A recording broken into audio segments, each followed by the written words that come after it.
ஓம் சாய்ராம். அன்பர் தெருவிலிருந்து பாபா கோயில் தோரணாமாய் லட்சுமி சபா ஆலயத்துலேருந்து பேசுகிறோம். இன்னைக்கு வேலைக்கிழமை காலையிலிருந்து 6 மணி வரைக்கும் திருநூறு அபிஷேகம் பண்ணோம். அதோட மகிமை என்னன்னு சாய்ராம் சொல்லுவாங்க. வணக்கம் சாய்ராம். சாய்ராம், இந்த வருஷம் 2025 அதுவும் முதல்ல தை மாசம் முதல் மாசம்ன்றதுனால 2வது வியாழக்கிழமை ரொம்ப விசேஷமா நம்ம பாபாவுக்கு, அதுவும் லட்சுமி துவாரகாமாயி லட்சுமி சாய்பாபாவுக்கு விபூதி அபிஷேகம் பண்ணணும் அப்படின்னு சொல்லியிருந்தாங்க. அதோட பலன் என்ன அப்படின்னு பாத்தீங்கன்னா, நம்ம பாபாவுக்கு நம்ம கோவில் எப்பவுமே நம்ம போறப்ப உதி தான் சிறந்தது. பாபா கோவில்னாலே உதி ரொம்ப சிறந்தது. உதியோட மகிமை என்ன நமக்கு ரொம்ப நல்லாவே தெரியும். அவங்களோட பிரார்த்தனைகள், வேதனை, என்ன கஷ்டம் நஷ்டம் எதுவா இருந்தாலும் பாபா கிட்ட நல்லா வேண்டிக்கிட்டு பிரசாதமா அந்த கோயில இருந்து உதி தான் கொடுப்பாங்க.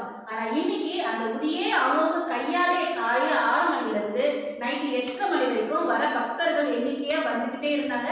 கிட்டத்தட்ட நாங்க 5 கிலோ உதி நாங்க வச்சிருந்தோம். அதுவும் இல்லாம பக்தர்கள் அவங்க வெளியில இருந்து வாங்கிட்டு வந்து பாபா மேல அவங்க கையாலேயே வந்து இந்த மாதிரி விபூதி அபிஷேகம் பண்ணி ரொம்ப சிறப்பா இன்னைக்கு பூஜை நடந்தது. எல்லாருக்குமே அவர் மேல இருக்கிற அந்த மேனில பட்ட விபூதி அது கைகளாலே அவங்களுக்கு பிரசாதமா நாங்க வழங்கிருக்கோம். அந்த விபூதி வீட்டுக்கு கொண்டு போய் அவங்க வாசப்படியில 2 சைட்ல போட்டுட்டு வீட்டுல இருக்கிற எல்லாருக்குமே தீர்த்தமா தண்ணியில அந்த விபூதியை கலக்கி எல்லாரும் வயிற்றுக்கு உள்ள சாப்பிட்டோம்னா ரொம்ப சிறந்தது அப்படின்னு சொல்லிட்டு நம்ம சொல்லியிருந்தாங்க ஐயரெல்லாம். அதனால இன்னைக்கு ரொம்ப விசேஷமா தை அமாவாசை 3ஆம் தினம் அந்த சந்திரனை முன்னிட்டு வளர்ப்புற இடமா ரொம்ப விசேஷமா பண்ணணும் நம்ம ஆலையில ஒரு சொல்லியிருந்தாங்க. அதுக்காக இன்னைக்கு நம்ம இந்த கோயில வச்சிருந்தோம். இன்னைக்கு பக்த கோடிகள் அனைவருமே நிறைய பேர் சொல்லி, நான் இன்னைக்கு போய் 2 பேர்கிட்ட சொல்லி 2 நாளாகி 4 8ஆகி காலையில 6 மணில இருந்து ஜனங்க வந்ததே குரூப்ல எல்லாரும் பார்த்துருப்பீங்க.